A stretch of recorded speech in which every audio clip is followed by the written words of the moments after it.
Gen Z values an apprenticeship that gives them first, one, and this is from a Strata study that was just released a month ago, they value the ability to network in their internship, meaning connecting on a human level. Number two, skill acquisition.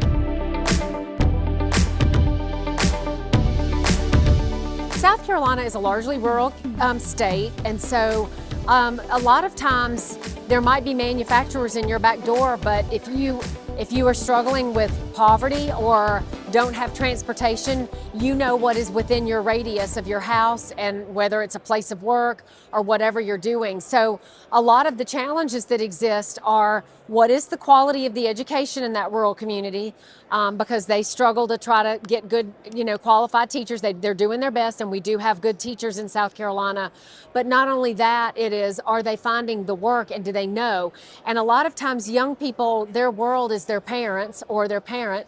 And so that's the job they know. And so if they're not being exposed to all the different careers and what's available locally, they don't know what exists right outside their own back door oftentimes. Well, the biggest challenge is, one, you hear that they can't find anybody. And so are they recruiting in the right places where the younger people are seeking jobs? Young people say, I can't find anywhere to work. But the other issues that they seem to be experiencing are, if they do find them, that there's skills gaps. And so how do they enhance or improve those skills? And a lot of times they're using in-house training or apprenticeship or doing internships before they graduate, which is what we recommend. The workforce is changing because technology has definitely changed how your younger workers think, and it's changed how we're doing work on the work floor. However, the more I do, and I was doing research on young people before I started in this current role, the more we talk to them, including one of the panelists today, they are valuing human connection and conversations. They might not be skilled at it, because that is the one thing a Generation Z panel told us that they wish they'd gotten in high school, was how to communicate better.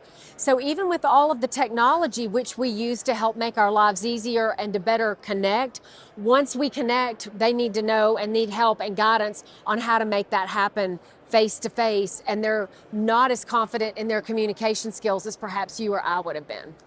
South Carolina's council, the Coordinating Council on Workforce Development, selected one of their projects for 2026 was to build a toolkit for apprenticeships. So we are building a toolkit for educators to talk business language. That work-based learning is what they call internships, and they need to say internship, and then they need to be able to tell their students, what does that mean? But we're also building a toolkit for business and industry to go, they call internships work-based learning, and this is what they're saying. But we're also telling business and industry, these are the things that you need to do, that your internship does need to be paid, that it's not sweeping the floors, and it could be, but there needs to be where they're gaining some skills.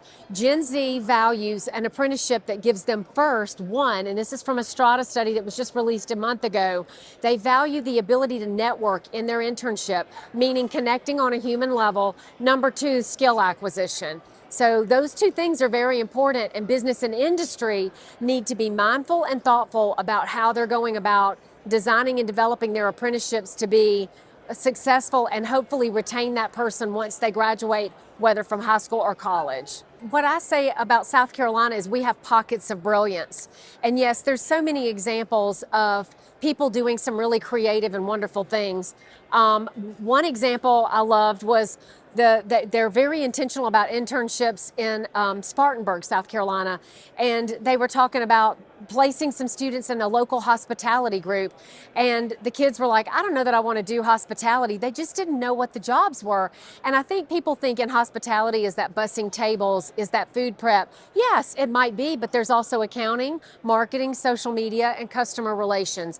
So as a result of a very intentionally designed internship, they loved their experience. One stayed with them full time after she graduated from high school, and two have stayed as a part-time job while they're finishing their senior year. So that we have examples of story after story where, companies are being creative about how they do this. And I tell companies, don't wait for the perfect moment. Just go do something, try it on, and if it doesn't work, learn from the mistake, employ some total quality skills, do some continuous improvement reflection, and then go back to the drawing board and keep it going. But the only way we're going to find our people, I think, is going to be a lot more selective. We're going to have to look for those kids that are not going to college and not getting a job. We're going to have to find the kids that are dropping out of college. We're going to have to look under every stone for some of these folks because our population is not growing. Physical bodies are not there. And so how do we grow that talent pipeline? And then companies, businesses especially, need to focus their resources on what am I doing to keep the talent I get? Because if you're doing all this work to get them in and you're not doing what you can to keep them, it's just a back door that's wide open and it's for nothing.